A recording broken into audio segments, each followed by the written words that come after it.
main thing I want to talk about with you this hour is Palestine Action, this organisation that has been proscribed, which means it's been banned and criminalised and described as a terrorist organisation.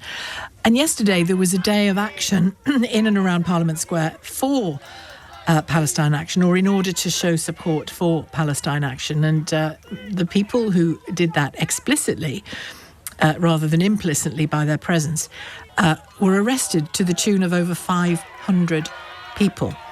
I want to know from you whether you think this banning is justifiable. Now, we'll have all had a view on that already, I would have thought, and you'd have made a calibration yourself, the degree to which you trust what the government has said so far on it.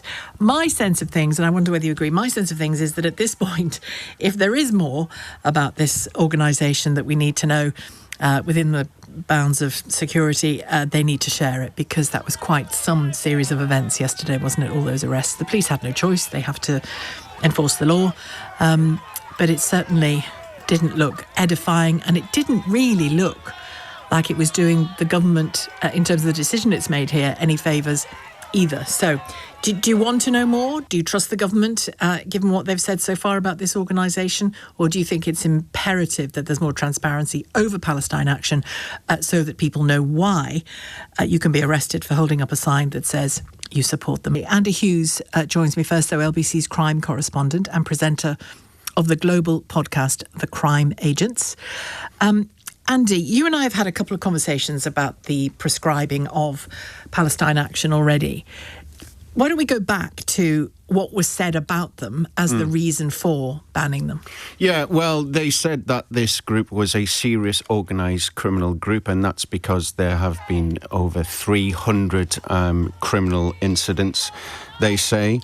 I think the straw that broke the camel's back was when a group infiltrated a RAF base, and that seemed to trigger the prescription. There's no doubt that the security services, the police and the Home Office will have intelligence that they're not sharing. I think there is now you think that's growing given, pressure. Yeah, 100%. Yeah. Absolutely. There's no way a group can be prescribed without background intelligence that the public just can't know about because of, because of security information in the National Secrets Act. But now there seems to be growing pressure for more information to be released, because what we saw at the weekend is completely unprecedented. I've never seen anything quite like this. And you talk there about it being described as a serious organised criminal group. Well, there are other serious organised criminal groups that don't get the tag terrorist. Yeah. I think, well, they are pointing to the Terrorism Act, and under the Terrorism Act, if you serious damage to property, and you're doing it by advancing a political, religious, racial or ideological cause, then you tick that box for prescription. It also involves other things like serious violence, of course, which is the main one used. But does it mean does it tick the box for terrorism specifically? Yeah, technically, by law, yes. If you look at the black and white of the law, it does. So the motivation for your violence, even if it's just against buildings and infrastructure. Yeah, serious damage to property.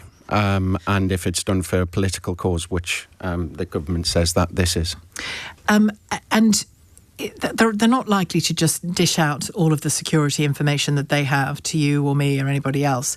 But presumably there are parliamentary bodies or, I don't know, political leaders who could, in a very controlled way, have that information shared to reassure, I guess, that there's a reason for this. Well, I imagine that these conversations will be going on right now.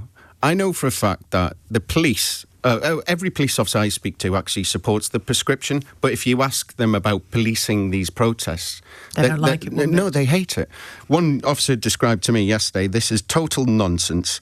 This is a total paper exercise. It's massively time-consuming for us, and this is not why we signed up to be police officers. So that gives you an idea, a flavour of how the police officers who are actually carrying out the arrests, enforcing the law, actually feel about this. And the thing is, I mean, I get why we sometimes do this, but to hold a banner and say something, deeply racist or openly threatening, you can see why somebody might be arrested for that. To hold a banner that says, I don't agree that Palestine Action it should have been criminalised, which is essentially what each of those banners were saying. Yeah, I support Palestine Action. I support Palestine Action. That's what they said. They all said the same, did they? Yeah. And Then I guess those protesters are arguing that all they're saying is we disagree with this banning. But there will be others who would say, no, to say I support Palestine Action is to say I support violent acts. Sorry, not violent acts. Although there was one Hammer. In Scotland, there was an attack, wasn't there, where there were fireworks used and individuals they weren't injured, but they had to get away very quickly. Yeah, there has been alleged violence and alleged victims through Palestine Action. Right. So there'd be another side of that argument that would say, no, this you are supporting violence or you are supporting vandalism if you hold that sign up. Therefore, we arrest you, but we don't do that much in this country, do we? Yeah, well... We arrest you because you disagree with us? That's the tricky thing, because by the letter of the law, the police have to arrest these people because they're proscribed. And there's two parts of the banner. One, stop the genocide, and the second, I support Palestine Action. If they left out the second part, no one would have been arrested. And you can argue, people do argue there is no genocide, or there is, or it doesn't come to that particular threshold, but you can't get arrested for that. No. Do you think there'll be change quickly? Do you think there'll be some more information put forward? Well, there has to be. It can't continue like this.